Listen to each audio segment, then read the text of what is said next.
الصلاۃ والسلام علیک یا رسول اللہ، الصلاۃ والسلام علیک یا حبیب اللہ، الصلاۃ والسلام علیک یا نبی اللہ، الصلاۃ والسلام علیک یا نور اللہ، وعلی آلک واصحابک یا حبیب اللہ، صلی اللہ تعالی علیہ وسلم۔ آج ایک سوال ذہن کے اندر گردش کر رہا ہے کہ جب ہمارا دین سچا، ہمارا رب سچا، ہمارے رسول سچے، ہمارا قرآن سچا، اور قرآن کا یہ فرمان بھی سچا کہ وَأَنْتُمُ الْأَعْلَوْنَ إِن كُنْتُم مُؤْمِنِينَ، کامیاب تم ہی رہو گے اگر تم مومن ہو۔ تو سوال یہ پیدا ہوتا ہے کہ دنیا میں جب ہم نظر اٹھا کر کے دیکھتے ہیں تو بہت دور تک امت مسلمہ کی کامیابی دکھائی نہیں دیتی۔ جہاں جہاں بھی مسلمان آباد ہیں، آج ان کی زندگی نہایت ہی قسم پرسی کے طور پر گزرتی نظر آتی ہے، اور ان کی زندگی میں کافی اضطراب اور بے قراری دکھائی دیتی ہے۔ جب ہم مومن ہیں تو کامیاب کیوں نہیں؟ جب ہمارا دین سچا ہے اور اس دین کے ہم ماننے والے ہیں تو زمین پر اتنے رسوا کیوں ہیں؟ آبرو ہماری ختم، وقار ہمارا ختم، عزت ہماری ختم، وجہ کیا ہے؟ تو آقا کریم رؤوف الرحیم علیہ التحیۃ والتسلیم نے حضرت ابو امامہ رضی اللہ تعالیٰ عنہ کے سوال پر جو جواب ارشاد فرمایا، اس جواب کی روشنی میں ہم اپنی زندگی میں ایمان کو تلاش کرنے کی کوشش کریں۔ حضرت ابو امامہ رضی اللہ تعالیٰ عنہ نے رسول اعظم صلی اللہ علیہ وسلم سے دریافت فرمایا، مل ایمان، اے اللہ کے رسول صلی اللہ علیہ وسلم، ایمان کیا ہے؟ آقا کریم صلی اللہ تعالی علیہ وسلم نے جو جواب دیا، اس جواب کی روشنی میں اپنے ایمان کا ہم جائزہ لیں اور اپنے ایمان کے بارے میں غور کریں۔ آقا کریم صلی اللہ علیہ وسلم نے ارشاد فرمایا، اذا سرت کا حسنتک وساءت کا سیئتک فانت مؤمن، جب تیری نیکی تجھے خوش کر دے اور تیرا گناہ تجھے بے چین کر دے، بس تو مومن ہے۔ نیکی کر کے خوشی ہو اور گناہ کر کے انسان کی طبیعت بے چین ہو جائے تو یہ مان لینا چاہیے کہ پیغمبر رحمت صلی اللہ علیہ وسلم کے فتوے کی روشنی میں ایسا انسان مومن ہے۔ آج اگر مسلمانوں کی زندگی کا جائزہ لیا جائے تو نیکی کے حوالے سے مینٹلیٹی ایسی بن چکی، سوچ ایسی بن چکی کہ نیکی کی کوئی اہمیت، نیکی کی کوئی قدر یا نیکی کے بارے میں کوئی جذبہ دور تک دکھائی نہیں دیتا، بلکہ آج مسلمانوں کی پوزیشن یہ ہے کہ نیکی کرنے میں بھی مسلمان شرم محسوس کرتا ہے۔ مثال کے طور پر اگر بیٹھ کر 3 سانس میں کہیں ریلوے اسٹیشن پر پانی پینا ہو تو آدمی جھجک محسوس کرتا ہے کہ پتہ نہیں میں اس سنت پر عمل کروں گا تو لوگ میرے بارے میں کیا گمان کریں گے۔ اسی طریقے سے میرے پیارے آقا صلی اللہ تعالی علیہ وسلم کے پیارے دیوانوں، اللہ کے رسول صلی اللہ تعالی علیہ وسلم کی دیگر سنتوں کا معاملہ بھی دیکھ لیں۔ نیکی کے حوالے سے دیگر نیکیوں کا خیال بھی آپ کریں تو آج ہماری قوم کی پوزیشن یہ ہے کہ آج کا مسلمان نیکی کرنے میں جھجک محسوس کر رہا ہے، نیکی کرنے میں شرم محسوس کر رہا ہے۔ اور ظاہر سی بات ہے، جو قوم گناہ فخر کے ساتھ کرتی ہو اور جو قوم نیکی کرنے میں شرم محسوس کرتی ہو، اس کے دل سے ایمان کا تو جنازہ ہی نکل چکا ہے۔ اے رسول اعظم صلی اللہ تعالی علیہ وسلم کے دیوانوں، صحابہ کی زندگی کا جائزہ لیا جائے، تابعین کی زندگی کا جائزہ لیا جائے، اولیاء کاملین کی زندگی کا جائزہ لیا جائے تو آپ اس نتیجے پر پہنچیں گے کہ ان کی زندگی کے اندر نیکیوں کی حرص نظر آئے گی، نیکیوں کی تڑپ نظر آئے گی، نیکیوں کا جذبہ نظر آئے گا، نیکیوں کے سلسلے میں فکر نظر آئے گی۔ وہ مال کے معاملے میں دنیا سے آگے نکلنا نہیں چاہتے تھے، وہ نیکیوں کے معاملے میں دنیا سے آگے نکلنا چاہتے تھے۔ وہ جانتے تھے کہ نیکی دنیا میں بھی کام آئے گی اور نیکی میدان محشر میں بھی کام آئے گی۔ آج کی پوزیشن یہ ہے، ایک سرمایہ دار کسی غریب کو سلام کرنے کے لیے ایک بار نہیں 50 بار سوچتا ہے کہ میں سلام کروں گا تو میری آبرو چلی جائے گی، لیکن وہ رسول اعظم صلی اللہ علیہ وسلم جن سے بڑا مالدار اللہ نے کسی کو بنایا ہی نہیں، اپنے خزانے کی کنجی مصطفیٰ پیارے کے حوالے عطا فرما دی۔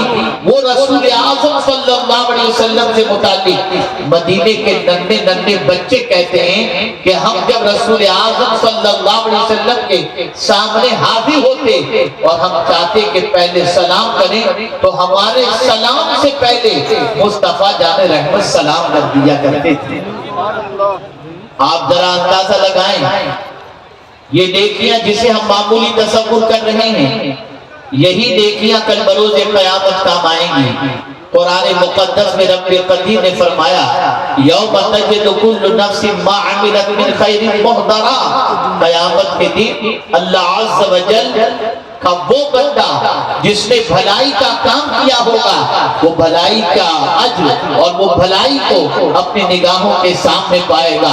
قرآن کہتا ہے یہ نہ سمجھنا کہ بھلائی کا مطلب یہ ہے کہ بہت بڑا ادارہ تم نے بنا لیا، بہت بڑا کام تم نے کوئی کر لیا، نہیں۔ فَمَنْ يَعْمَلْ مِثْقَالَ ذَرَّةٍ خَيْرًا يَرَهُ، اگر ذرے کے برابر بھی تم نے نیکی کی تو اللہ وہ نیکی قیامت میں تمہیں دکھائے گا۔ پتہ یہ چلا میرے پیارے آقا صلی اللہ علیہ وسلم کے پیارے دیوانوں، نیکی انسان کے لیے بے پناہ ضروری ہے۔ صحابہ کرام نیکی کے معاملے میں دنیا سے آگے نکلا کرتے تھے اور لوگ نیکی کے معاملے میں صحابہ سے ہمیشہ پیچھے رہے، لیکن آج کی پوزیشن یہ ہے مسلمان کے اندر نیکیوں کی طرف ختم ہو گئی، نیکیوں کا جذبہ سخت پڑ گیا، نیکیوں کے معاملے میں محنت و مشقت ختم ہو گئی، بلکہ نیکی کو انسان کرنے کے سلسلے میں شرم اور جھجک محسوس کرتا دکھائی دیتا ہے۔ اب نیکی کیا ہے؟ آپ کہیں گے حضرت نیکی بتائیے، تو یہاں ایک حدیث آپ کے سامنے پیش کروں، حضرت بابیسہ رضی اللہ تعالیٰ عنہ۔ حضرت بابیسہ رضی اللہ تعالیٰ عنہ کے دل میں یہ خیال پیدا ہوا کہ میں حضور صلی اللہ علیہ وسلم سے ایک سوال کروں۔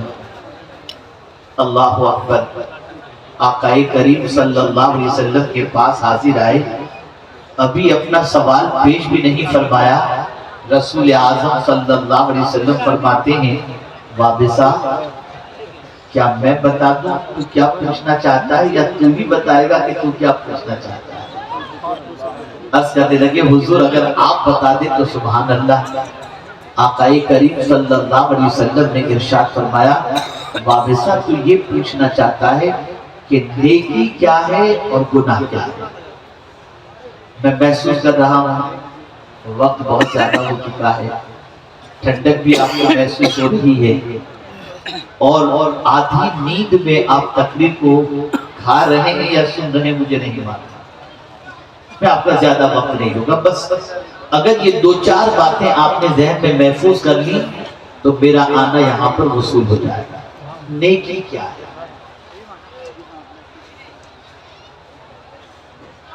ایک جامع سوال ہے۔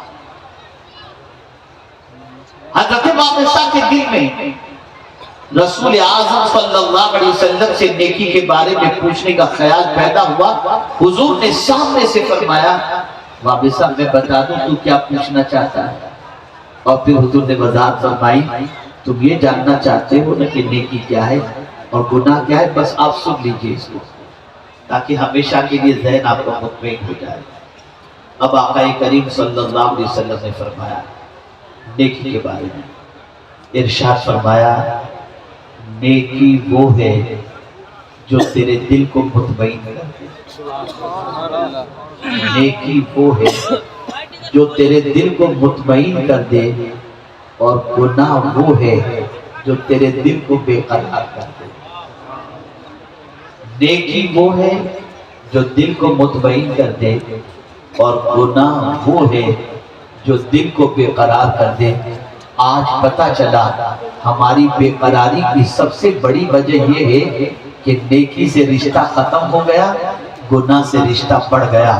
نیکی کبھی بھی انسان کو بے قرار نہیں کرتی، نیکی ہمیشہ طبیعت کے اندر سکون لے آتی ہے، نیکی ہمیشہ طبیعت میں اطمینان لے آتی ہے، نیکی ہمیشہ طبیعت کے اندر قرار لے آتی ہے۔ گناہ ہمیشہ انسان کو بے قرار کرتا ہے۔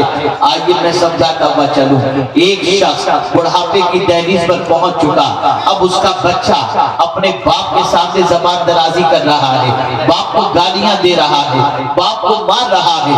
اس وقت وہ باپ اپنے بیٹے کی حرکت کی بنیاد پر یہ کہتا ہوا دکھائی دے گا یہ شاید میرے جوانی کی گناہ کی سزا ہے جو آج میرے بیٹے کی طرف سے مجھے مل رہی ہے۔ انسان کا جب افتاد آن پڑتی ہے تو انسان اپنے گناہوں کو یاد کرتا ہے۔ مصیبت آئی انسان کو گناہ یاد آئے، پریشانی آئی انسان کو گناہ یاد آئے۔ اسی طریقے سے میرے پیارے آقا صلی اللہ علیہ وسلم کے پیارے دیواروں، جب انسان گناہ کرتا ہے اللہ اس کے دل سے سکون چھین لیتا ہے، اس کے دل سے قرار چھین لیتا ہے، اس کے دل سے اطمینان چھین لیتا ہے۔ میرے پیارے آقا صلی اللہ علیہ وسلم کے پیارے دیواروں، کیا وجہ ہے کہ آج معاشرے کے اندر انسان سکون کے لیے نیند کی گولیاں کھاتا ہوا دکھائی دیتا ہے، طبیعت اس کی بے چین نظر آ رہی ہے؟ وجہ سب سے بڑی یہ ہے کہ اٹھتا ہے تو گناہ، بیٹھتا ہے تو گناہ، کھاتا ہے تو گناہ، سوتا ہے تو گناہ، زندگی پوری اس کی گناہوں کے دلدل میں ڈوبتی جا رہی ہے۔ اے رسول اعظم صلی اللہ تعالی علیہ وسلم کے دیوانوں، یاد رکھو نیکی سے رشتہ جوڑو۔ کیا وجہ ہے کہ آج ہماری قوم کی بچیوں کو میک اپ کے استعمال کی ضرورت پڑ رہی ہے، لوگوں کو اچھے فیس واش کی ضرورت پڑ رہی ہے، ورنہ چہرہ چمکتا دمکتا دکھائی نہیں دے گا۔ لیکن جب اللہ والوں کی زندگی کو دیکھتے ہیں تو آپ دم رہ جاتی ہے۔ ان کی زندگی میں اضطراب نظر نہیں آتا، ان کی زندگی میں بے قرار نظر نہیں آتا، وہ تو تلوار کے سائے میں بھی پرسکون دکھائی دیتے ہیں، وہ تو مصیبتوں میں بھی مطمئن نظر آتے ہیں۔ وجہ سب سے بڑی یہ ہے کہ ان کی زندگی میں نیکیوں کی کثرت، کتنی نیکیاں۔ میرے غوث پاک رضی اللہ تعالی عنہ کو دیکھو، صرف 5 وقت کی نماز نہیں پڑھتے تھے بلکہ روزانہ غوث پاک 1000 رکعت نفل پڑھ کر اپنے غلاموں کو درس کر رہے تھے۔ غلاموں ذرا جس غوث کے دامن کو نہ چھوڑنے کی تم دعا کر رہے ہو، ذرا اس غوث کی ذات کا بھی تو تم جائزہ لے۔ نیکی طبیعت کے اندر قرار لے آتی، نیکی طبیعت میں سکون لے آتی ہے۔ اسی لیے آپ دیکھیں اللہ والوں کی زندگی کا جائزہ لیجئے۔ ایک مرتبہ درود شریف پڑھیں۔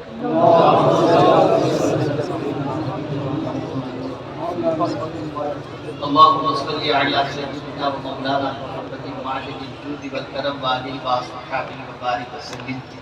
میرے لیے بڑا مشکل ہوتا ہے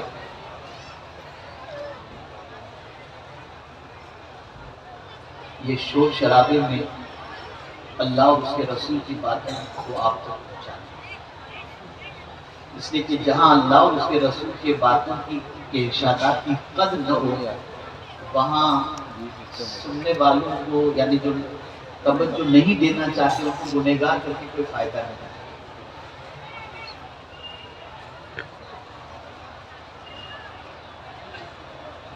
آپ جانتے ہیں قرآن میں اللہ تعالی نے کیا فرمایا ہے؟ یا ایھا الذین آمنوا لا تقولوا راعنا وقولوا انظرنا واسمعوا۔ جب رسول کچھ کہے تو غور سے سنو۔ آج رسول کی باتیں تمہیں سنائی جا رہی ہیں، تمہاری توجہ نہیں ہے، حیرت ہو رہی ہے، تعجب ہو رہا ہے کہ جن کے قول کے حوالے سے قرآن یہ کہتا ہو کہ حضور اپنی مرضی سے کچھ نہیں کہتے، وہی کہتے ہیں جو اللہ عز و جل ان پر وحی فرماتا ہے۔ خیر، زیادہ وقت لیے بغیر مختصر عرض کرتے ہیں، نیکی۔ آپ اگر مطمئن ہونا چاہتے ہیں تو بس نیکی کریں، نیکی کرو گے اللہ اطمینان کی دولت عطا کر دے گا، نیکی کرو گے اللہ سکون کی دولت عطا کرے گا، نیکی کرو گے اللہ عز و جل دنیا میں بھی سکون، قبر میں بھی سکون اور آخرت میں بھی سکون عطا فرمائے گا۔ کس طریقے سے؟ اگر قبر کے اندر آپ نے ہاتھ سے نیکی کی اور ہاتھ کی طرف سے عذاب کا فرشتہ آئے گا تو نیکی عذاب کے فرشتے اور ہاتھ کے درمیان آڑ بن جائے گی، اور اس کے بعد وہ نیکی عذاب کے فرشتے سے کہے گی چلو جاؤ، اس نے ہاتھوں سے نیکی کی تھی، میں وہ نیکی ہوں جو اس نے کیا تھا، اب اس کی طرف تمہیں بڑھنے نہیں دوں گی۔ چنانچہ عذاب کے فرشتے کو وہ روانہ کر دیتی ہے، پیر کی طرف سے، پیٹھ کی طرف سے، چہرے کی طرف سے، جہاں سے بھی عذاب کا فرشتہ آئے گا یہ نیکی کل بروز قیامت اور قبر کے اندر یہ نیکی کام آئے گی۔ میرے پیارے آقا صلی اللہ تعالی علیہ وسلم کے پیارے دیوانوں، اور جب کبھی اللہ نیکی کرنے کی توفیق عطا فرمائے تو نیکی کر کے خوش ہو جاؤ، نیکی کر کے فرحت محسوس کرو۔ یہ نہیں میں حج کے لیے گیا یا 10 لاکھ روپے نکل گئے میرے، یہ نیکی کر کے خوشی کی بات نہیں ہوئی۔ یہ سوچو اللہ نے دیا تھا، اس کی راہ میں نے خرچ کیا، اگر وہ قبول کر لے تو زندگی کے سارے گناہ میرے معاف ہو جائیں گے۔ طبیعت میں خوشی، صرف حاجی لگانے سے کام نہیں چلے گا، بلکہ طبیعت کے اندر اس پیسے کے خرچ کے بعد، اس سفر کے بعد اپنے دل میں سکون محسوس کرو، اس لیے کہ نیکی کرنے کے بعد خوش ہونا یہ بے پناہ ضروری ہے۔ داڑھی رکھنے کے بعد آپ نے یہ سوچا مجھے نوکری اس لیے نہیں ملتی کہ میں نے داڑھی رکھی ہے، پتہ چلا داڑھی رکھ کے آپ افسردہ ہو، نہیں، نوکری ملے یا نہ ملے میں نے تو اپنے نبی کی سنت پر عمل کی ہے اور اللہ نے مجھے عمل کی توفیق عطا فرمائی، میں اس پر اللہ کا شکر ادا کرتا ہوں۔ یہ نیکی کر کے خوش ہونا یہ ایمان والے کی علامت ہے، اور گناہ کر کے بے چین ہوتا ہے۔ میرے بھائیو ایک سوال پوچھتا ہوں کہ میرے نوجوان جتنے بیٹھے ہیں ہزاروں کی تعداد کے اندر، کب گناہ کرنے کے بعد آپ کی رات کی نیند خراب ہوئی؟ کب گناہ کرنے کے بعد رات کو آپ مصلی بچھا کر اللہ کی بارگاہ میں روئے کہ مولا مجھے معاف کر دے؟ گناہ کرنے کے بعد آپ کی طبیعت کب بے چین ہے؟ بلکہ گناہ پر گناہ پر گناہ پر گناہ آدمی کرتا ہی جانا ہے اور مست ہے، کوئی فکر نہیں۔ آپ جانتے ہیں ایک صحابی حضور کی بارگاہ میں حاضر آئے، عرض کرتے ہیں یا رسول اللہ صلی اللہ تعالی علیہ وسلم، مجھ سے بہت سارے گناہ سرزد ہوئے، کیا میں توبہ کروں تو میرا مولا میری توبہ قبول فرمائے گا؟ آقا کریم صلی اللہ علیہ وسلم نے فرمایا ہاں، اللہ عز و جل تواب الرحیم ہے، سچے دل سے توبہ کرو گے اللہ قبول فرما لے گا۔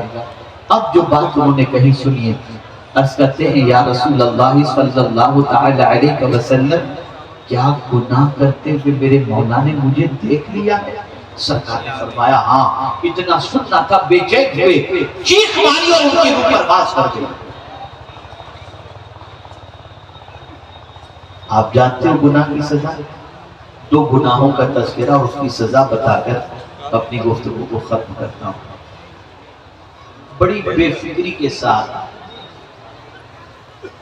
اور بڑے مزے لے کر آدمی راہ چلتی ہوئی لڑکیوں کو ٹانکتا ہے اور اس گناہ کے اندر گرفتار ہے۔ آقا کریم صلی اللہ علیہ وسلم نے ارشاد فرمایا جو شخص جان بوجھ کر کے کسی غیر محرم کو دیکھتا ہے، آپ جانتے ہیں کل بروز قیامت اس کی آنکھ میں جہنم کی سلاخیں ڈالی جائیں، جہنم کی سلاخیں۔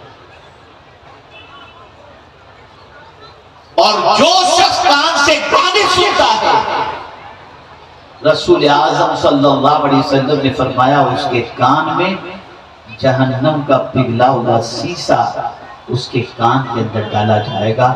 میں آپ سے پوچھنا چاہتا ہوں کیا یہ عذاب برداشت کرنے کی طاقت ہے؟ اور اگر نہیں تو میرے پیارے آقا صلی اللہ علیہ وسلم کے پیارے دیوانوں، گناہ سے رشتہ توڑو اور نیکیوں سے رشتہ جوڑو۔ اگر نیکی سے تم نے رشتہ جوڑ لیا تو غربت کے زمانے میں بھی اللہ تمہیں اطمینان کی دولت عطا فرمائے گا۔ تمہیں پریشانی کی زندگی کے اندر بیماری کی حالت ہوگی، تب بھی اللہ عز و جل تمہارے قلب کو اطمینان کی دولت اس طور پر عطا کرے گا کہ تم نے زندگی میں نیکیاں کی ہیں، ان نیکیوں کی بنیاد پر تمہیں سکون کی دولت نصیب ہو جائے گی۔ نیکی کرو اور گناہ سے رشتہ توڑو۔ نیکی انسان کو سکون عطا کرتی ہے اور گناہ انسان کو بے چین کرتا ہے۔ پوری دنیا کا انسان اس لیے بے چین ہے کہ آج گناہ کی وادیوں میں بھٹک رہا ہے، گناہوں کے دلدل میں ڈوبا ہوا ہے۔ گناہوں کی فہرست بڑی لمبی ہے، لیکن نماز قضا کرنا یہ بہت بڑا گناہ ہے۔ اتنا بڑا گناہ ہے، اتنا بڑا گناہ ہے کہ غوث پاک رضی اللہ تعالیٰ عنہ فرماتے ہیں بے نمازی مر جائے تو اسے مسلمانوں کے قبرستان میں نہ دفنایا جائے۔ نماز قضا کرنا اتنا بڑا گناہ ہے کہ جو شخص جان بوجھ کر کے نماز قضا کرے اس کا نام جہنم کے دروازے پر لکھ دیا جاتا ہے۔ اے رسول کے نبی وقار صلی اللہ علیہ وسلم کے دیوانوں، نیکیاں کرو، گناہوں سے نفرت کرو، نماز کی پابندی کرو، برائی سے رشتہ توڑو اور نیکیوں سے رشتہ جوڑو۔ اللہ رب العزت جل جلالہ آقا کریم رؤوف الرحیم علیہ التحیۃ والتسلیم کے صدق و طفیل مجھے آپ کو سب کو قرآن و حدیث پر عمل کی توفیق نصیب فرمائے اور تعلیمات نبویہ پر عمل کرتے ہوئے زندگی گزارنے کی توفیق نصیب فرمائے۔ وما علینا الا البلاغ المبین۔ السلام علیکم ورحمۃ اللہ وبرکاتہ۔